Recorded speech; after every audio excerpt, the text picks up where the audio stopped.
मित्रों क्षमा करिएगा, कुछ टेक्निकल इश्यूज़ के वजह से आपका वीडियो बीच में रोकना पड़ा। आगे से वहीं से शुरू करते हैं। तो हम बात कर रहे थे कि हमारा जो प्रेम्बल है पार्ट 2 में, ये हमारा जो प्रेम्बल है इसका नेचर क्या है? ये इन्फोर्सेबल नहीं है। और preamble can not override constitution.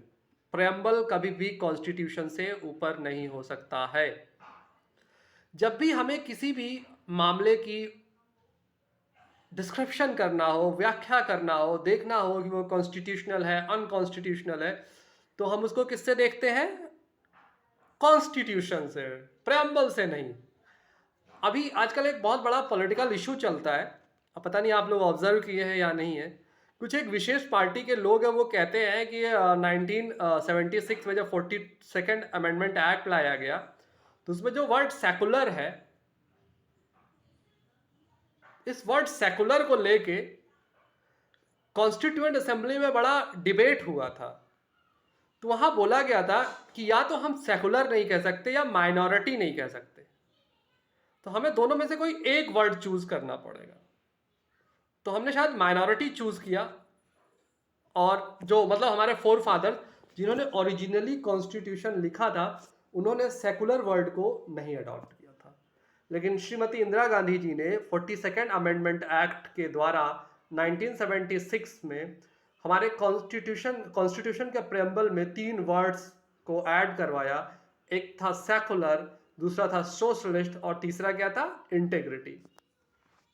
तो जो सेकुलर वर्ड है उसको लेके विपक्षी पार्टी बड़ा हमलावर रहती है। अच्छा, विपक्षी पार्टी हमलावर तो रहती है, लेकिन अभी वो पावर में है, फिर भी वो उसको हटा क्यों नहीं रही है? आपने कभी इस बात को सोचा कि वो पावर में है, अगर सेकुलर से उनको इतना प्रॉब्लम है, तो वो उसको सेकुलर वर्ड को हटा क्यों नहीं देते? क्योंकि प्रेम्बल का कॉन्स्टिट्यूशन के डिस्क्रिप्शन में कोई योगदान ही नहीं है। We can draw just a idea, but अगर आपको कोई भी चीज का विस्तार से वर्णन करना हो, तो आप सिर्फ कॉन्स्टिट्यूशन को ही बेस बना सकते हैं। क्लियर है?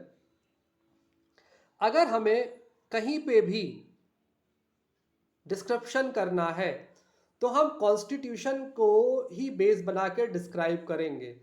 कई बार थोड़ा बहुत आइडिया के लिए हम प्रेम्बल का यूज करते हैं। अब जैसे आर्टिकल 15 कहता है, the state shall not discriminate against any citizen on the grounds of only religion, race, caste, sex and place of birth. फिर से, आर्टिकल 15 कहता है कि state shall not discriminate against state shall not discriminate any citizen against religion, race, caste, sex and place of birth. लेकिन वही state reservation देता है नौकरियों में, वही स्टेट यूनिवर्सिटीज में एडमिशन के लिए रिजर्वेशन दे रहा। तो क्या आपके मन में ऐसा नहीं आ रहा है कि भाई आप तो बायस हो रहे हो? माइनॉरिटीज के नाम पे आप कुछ और फायदे दे रहे हो, कास्ट के नाम पे कुछ और फायदे दे रहे हो, तो आप बायस तो हो ना? नहीं।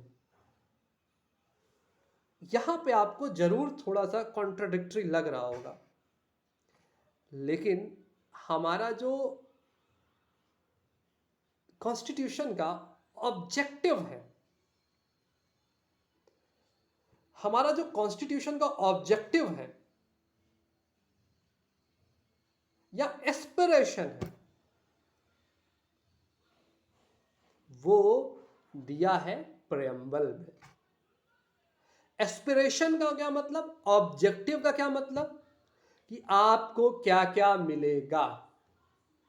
अभी मैंने पढ़ा, we the people of India having solemnly resolved to constitute India into a sovereign, socialist, secular, democratic republic. तो हमें ये बनना है, ये हमारे स्टेट का नेचर होना चाहिए। जब हम ऐसा होंगे, जब हम सॉवरेन होंगे, सोशलिस्ट होंगे, सेकुलर होंगे, डेमोक्रेटिक होंगे, तब हम आपको देंगे क्या? आगे पर सुनिए। And to secure all its citizens justice, and to secure अपने सभी नागरिकों को, ऑल इट्स सिटीजन जस्टिस, न्याय देना है, जस्टिस। और इस जस्टिस कितने तरीके का है? 3 तरह का, social, economic and political. Then liberty, liberty of thought, expression, belief, faith, and worship. Then equality, equality of status and of opportunity to promote among them all. Next, fraternity, fraternity मतलब भाईचारा, assuring the dignity of individual and the unity and integrity of the nation. Full stop. इसके आगे, in our constituent assembly this 26th day of November 1949 do hereby adopt, enact and give to ourselves this constitution।